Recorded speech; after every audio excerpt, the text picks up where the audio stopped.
Support comes from the Missouri Forest Products Association, committed to conservation and careful management of the state's forests to make them more resilient and better habitats for wildlife. ChooseWood.com. From St. Louis Public Radio. This is St. Louis on the Air. And so we have black, white, brown, gay, straight, trans, people with means, people with no means, people who are Democrat, people who are Republican, people who are independent, young folks. Our oldest person is 85 years old. So people came together to support this vision. Yes, and so we started having Sunday family dinner out there. Every day I was able to walk around and give people something to eat. I'm Sarah Fensky. Cathy Daniels, better known as MamaCat, started making home-cooked meals for protesters not long after the death of Michael Brown. That act of love became a mission. She called her fellow volunteers the Potbangerz. The nonprofit group serves meals to homeless people in downtown St. Louis now every Thursday, with about 100 people eating up most weeks. Now MamaCat is preparing to leave St. Louis for Florida, and she joins us today to explain why, detail how her mission began, and talk about what she hopes will happen next. So MamaCat, welcome. Thank you so much for having me today. I want to go back to the origin of this Potbangerz program because it's such a cool story. You were living in Florissant. Yes. And then Michael Brown was killed not far at all from where you were living. Right, maybe about 15 blocks away, right, from that border, I guess. And so what got you started making these home-cooked meals for people out there protesting? Well, so I went out there because, see, I'm a black mother with black sons, and I need to go see about this child. This could have been one of my kids. I went out there to see what was going on. I didn't know what I was going to do. I just knew I had to do something. And I was out there and I ran into a group of young folks, and we later found them to be called the Lost Voices. And these young folks was out there sleeping on the concrete. And I'm like, what are y'all doing? We ain't going home till we get justice for Mike Brown. So I said, right on, what can I do? And one of them said, a little home-cooked meal won't hurt nothing. So he didn't know who he was talking to. I went home and came back the next day with spaghetti, salad, garlic bread. And I didn't, it's easy to bring somebody food, drop it off and keep going. Mm-hmm. But I thought it was important to sit down and break bread with these young folks, We got very close. I love them dearly. So that's where it started. And I just started coming out every day. I was in culinary school at the time. I was going to say, this is the most interesting part of the story. He asked you for food, not realizing you're a really good chef. Yes, this is my second time going to school, right? I went from 1976 to 1979. So food is like a part of my DNA. So I came and we ate, and more people, and then we moved from West Florissant over to South Florissant, and I was able to feed more people and more people. I lose count of how many people actually ate, I mean, these became a big draw. How were you able to purchase all this food where you're just feeding anybody who wants to get fed? Yes, well, when I started, I had a nice little savings. My husband is a retired sailor. I worked for the military as well, and I was able to save money, so I was using that, and then, kind of started getting low.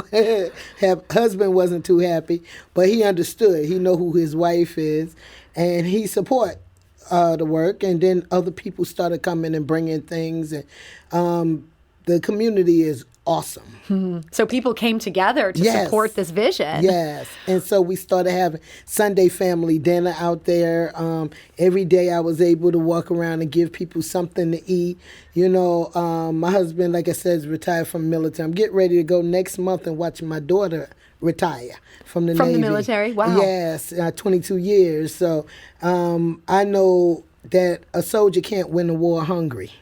That's an important maxim right there. Yes. So you were feeding these soldiers. When did the group of people working with you, how did the name Potbangerz come into play? Well, Potbangerz is actually, like, I'm channeling my mother.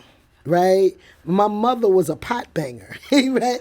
I grew up in the Bronx, and I would come home, and I lived in a tenement, and you could see the window, and the window's fogged up, and when you walk inside the apartment, pots is banging and clanging, and she was banging pots. She was a noisy cook. Yeah, she was cooking. The pots was on the stove. So that's where that came from. I always want to channel my mom because my mom was a community mother. It was many mothers in that community. I grew up in the South Bronx where all the mothers looked out for the children. We used to talk about the nosy lady in the window with the pillow under her arm. But when I look back, I'm almost in my 60th year of life. And I look back and I'm grateful for that woman that was watching us all the time because she probably saved our life. We don't know that. Yeah, for sure. And as I'm thinking of this is you. I mean, you're standing at that window looking out on these protesters, ready to give them the food they need to nourish them. Yeah, not just food, but, love. Because you can give somebody food, but if it's nothing behind, when you break bread, you break down walls, right? When I talk about revolution, the revolution is love. Love wins every time. And, we went from that point of being on the streets to another young man being killed in Berkeley. And we went and the mother was going through and she wasn't able to pay for a funeral. We did a fundraiser. We raised money to help bury her son. And what's a revolutionary act is to cook and serve people. My husband and I stood by the graveside 15 years ago. We understand that. So we wanted to give them a place where they could love on each other. And so we cooked the food and we got the churches, the pastors that was out there was awesome. They opened their doors so that we can cook and have these families and their guests be able to love on each other, and we served them. And so we've been doing that since, and unfortunately we did more than 60. Wow. But we had extra food. So I'm not from St. Louis, so I didn't know where to find people who are unhoused. So I asked, where is the people on the streets? And they told me. So over these years, relationships have been built. This is my family. And so you expanded this to now feed these unhoused people. That meant going to downtown St. Louis? Not just downtown. We have teams that go to different parts of the city. So we got downtown, we got Central West End, we got Florissant, we got Jennings, we have Richmond Heights, Maplewood, Shayna's over there. So we just got a lot of people, and we just got another one for another camp that's going on, Camp Cole. So we just sent the first 40 meals out to them this Thursday. That's the city's new intentional homeless encampment. Right. Talked about that on the air last week. It sounds like they're doing good things over there. Yes. I'm curious now that you've gone from protesters to also taking on all these homeless people. Is this something where that mission of you sit down and break bread, is that still part of what you're doing? Absolutely, because if you come in my kitchen on a Thursday, what you're going to find, I like to cook from scratch, first of all. So people come in not knowing how to hold a knife in their hand, to having some awesome knife skills. But at the end of the day, after we done packaged up all the food and ready to go, we sit down and we break bread among us. Mm-hmm. And so make sure everybody gets something to eat. Those who are vegan, those vegetarian, everybody going to eat in my kitchen. This is all happening in your home? No. You now have an industrial kitchen. Oh, I've been in this kitchen for the past 7 years. And also when we had to close down, I cooked in quite a few churches. But we went to St. Peter's during the COVID because where I'm at had to close the building. So they welcomed us over there at St. Peter's United Church of Christ in Ferguson. And so that's where we cooked at. So we was able to keep going during the pandemic. We had to drop numbers and, everything. And then the George Floyd protests had built up. So we was trying to make sure people had what they needed out there on the streets. And, we was kept plenty busy. I bet you kept plenty busy. And you have all these people now cooking with you. It sounds like you're also giving them cooking classes as you go. Who are these people who've kind of joined this mission? Everybody. And that's the amazing thing. See, because we got to understand that at the end of the day, when it's all said and done, we all humans. And so we have black, white, brown, gay, straight, trans, people with means, people with no means, people who Democrat, people who are Republican, people who are independent, young folks. Our oldest person is 85 years old. I mean, we just got everybody who was a part of this Potbangerz family.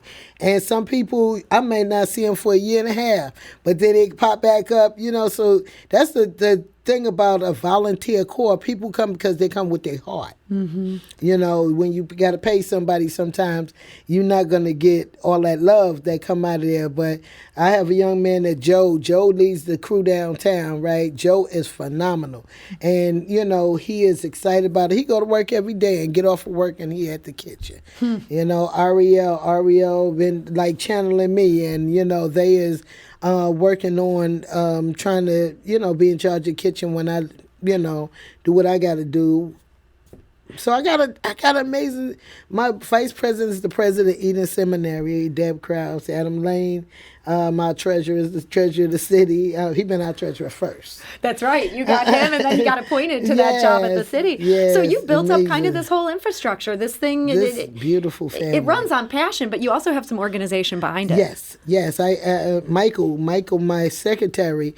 He is DJ Positive Vibrations with KDHX, and he's also a professor at St. Charles Community College. And he's he's all over it. With putting this house together that we working on. I mean, Michael been phenomenal. So this is so phenomenal to hear, but there's so many missions that begin. One person has a passion, and then people join in. And then after a couple years, people start fading out. They stop showing up, or people start fighting among each other. They might all believe in the cause, but they find something else to fight about. Mm-hmm. What do you think has been the secret to Potbangerz that hasn't happened for you? Well, actually, it did. Some people just couldn't stay. I mean, I think my kitchen like a hospital. And sometimes you come to get a healing. And that healing may look like, I'm just here to learn how to get this done so I can go out there and do it on my own. Mm-hmm. And that's awesome because that's been the case in a lot of situations. You're happy to send people on their way. Absolutely, because everybody can't stay in there at the same time. But if we building the troops up, then we can win this war against homelessness, right? Maybe call me crazy, but I think that, the more people is involved, the more people advocate, and the more people out there. I could still be out there, but I don't go out on the streets like I used to. Mm-hmm. I'm in the kitchen. I'm trying to make sure that they eating. I had my battle with COVID myself, so I had to sit down for a little while and get myself back together. And so we're working on this house. This is going to be our first transitional house. And so I'm working on that project. So I'm focusing on a lot of things. I always wanted to be able to get people off of the street. Mm-hmm. And so this is our chance to start.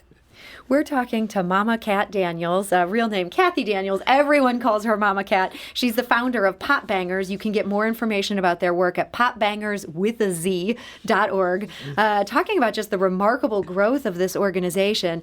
And you've got some big plans. You're working on transitional housing for some of the people you serve. But at the same time, you're also preparing to leave the St. Louis area. Yes, ma'am. You're moving to Florida. This is a great loss to the city. It's a bittersweet moment right now, but I had to sit down and I had to weigh things like I have to make my family, my husband, my children, my grandchildren. That's my real priority, like when it's all said and done, and what's best for them. And if they're not feeling whole, I got to make them feel whole. Sure. And so, but I'm not gone. I'm moving residents.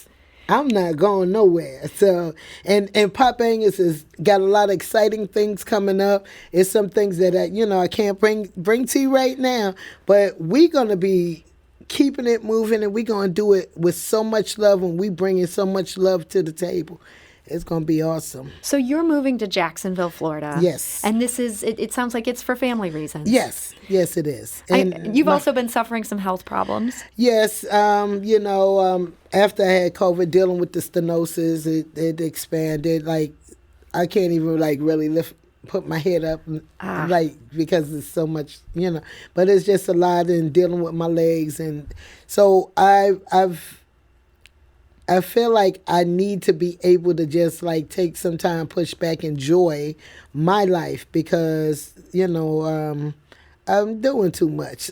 Yeah, I mean, you Doing deserve too a much. break here, and COVID, just the cherry on top of just so many busy years there. I understand, though, it's not just that Potbangerz is going to continue in St. Louis, but you might also be opening a second chapter. Yes, so my daughter, who is retiring from the Navy, her focus, she's gonna be in charge because, like I said, I'm gonna sit down. And she'll be in Jacksonville with you? In Jacksonville. Well, I'll be, because when I leave here, I'm going to her house while I look for a place, right? That's what me and my husband, that's our plan. Kids are grown, and so she got that big old house. We're going to stay in her house. Perfect. She said, "My mom and dad coming to my house." But yes, we're gonna go there and look for some place that we really like in that area. She's going to be the one running the Potbangerz, and her focus is unhoused veterans. Wow. I mean, So, that's huge. Yes, And are there a lot of them? A lot of them down there. There's so many. So, like, I wanna move just from feeding, because my daughter's an excellent cook as well. But we want to get people off the street. And so that transitional housing that you referenced, is that something you're going to be working on in Florida, or it'll be here in St. Louis? It's here. It's actually here. I'm in the final phases of doing the paperwork necessary to get the doors open with the city of Pine Lawn. That's where it's at. And so we got the inspector coming next week. We moving and we getting it done. I would like to have opened the door last month, right? Sure. But it's in time. And I got room for 6 women. This is for straight, queer, and transgender women. This is where they're going to be able to get love and be able to go through programs, to work on themselves, and just heal. It's going to be a healing space, and we got gardens. We got 10 long beds that got food in it that's feeding not just the women that be in the house, but the whole community. Wow. So this is, I mean, man, there's so much happening with this organization. Yes. Who's going to be in charge of the St. Louis part of things once you leave for Florida? I had this conversation with my board, because the board is my family too, right? And so everybody's going to take an area of responsibility. And I'm working on a program to have different chefs in the kitchen, a chef come in once a week. If you you got a business or whatever, we'd love to have you come in and bang pots for a day in the kitchen. And that way we're going to put you all over. We're going to make sure that business come your way. But we want you to be able to give back like I know you all want to. So it sounds like you're not being replaced by one person. You hope to be replaced by hundreds of people. Yes, I think it's amazing. I mean, that you open the opportunity for people that don't have the opportunity and to give to people, right? Just you coming in there cooking one meal out of your whole life, right? Yeah. And you did something magical. So I can't help but think how different your life would be and how different St. Louis would be if at that moment after the death of Michael Brown that you didn't listen to that voice that told you to go out and talk to those protesters, or if they said they wanted food, if you had just dropped it off and moved on with your life. Do you ever find yourself thinking about that? I never really thought about it. I mean, it was natural. See, I come from that background. My parents were part of the civil rights movement. My older sibling, part of the Black Power movement. Like, this is like interwoven into who I am. This was right? instinct. You had to follow it. And you had to, yes. And I have sons. I got 8 grandchildren, and 7 of them are boys, and 1 great grandson, and I have 2 sons alive. So, I mean, yeah, I need to step up for all of them. What would you say if somebody's sitting here listening to you and they're thinking, wow, that's amazing, but this is not something I can do. I feel so frustrated by the state of the world. It's hopeless. Don't let yourself feel frustrated, because, even if you think you have nothing to give, we all got something to give. Even if you send in love and prayers and positive thoughts and energy, to keep those who able to get out there strong. Whatever you could do to help lift up those with the least among us, that's what we do. And I invite everybody to come on board. So one last thing I want to touch on real briefly, and that's that photojournalist Theo Welling has been sort of following you around. He's got a show called MamaCat Works in Progress that shows you at work. This show opens September 3rd. It runs through the 25th at the May Gallery in Webster Groves. I understand there's going to be a show of this work. You're coming back for that. I'm coming back. So, yes, so Theo's actually coming to California. He coming to California. My daughter is retiring on the 17th of September on board the USS Midway. And so Theo's coming and Bishop is coming. And so I'm coming back here on the 22nd so I could be here for that event. I'm excited for it. Well, if people want to see you in action, not just hear you in action, that's at the May Gallery. We want to encourage people to think about coming out to support that. And for more on Potbangerz, again, it's potbangerz.org. So Mama Cat, thank you so much for joining us today. Thank you for having me. And, just everybody, be revolutionary. The revolution is love, and it always wins. St. Louis on the Air is a production of St. Louis Public Radio. Understanding starts here.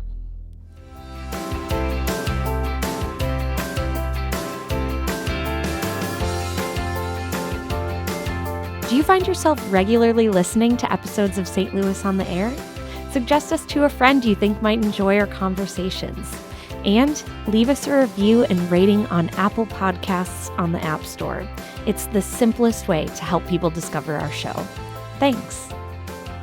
St. Louis Public Radio is a member-supported service of the University of Missouri, St. Louis.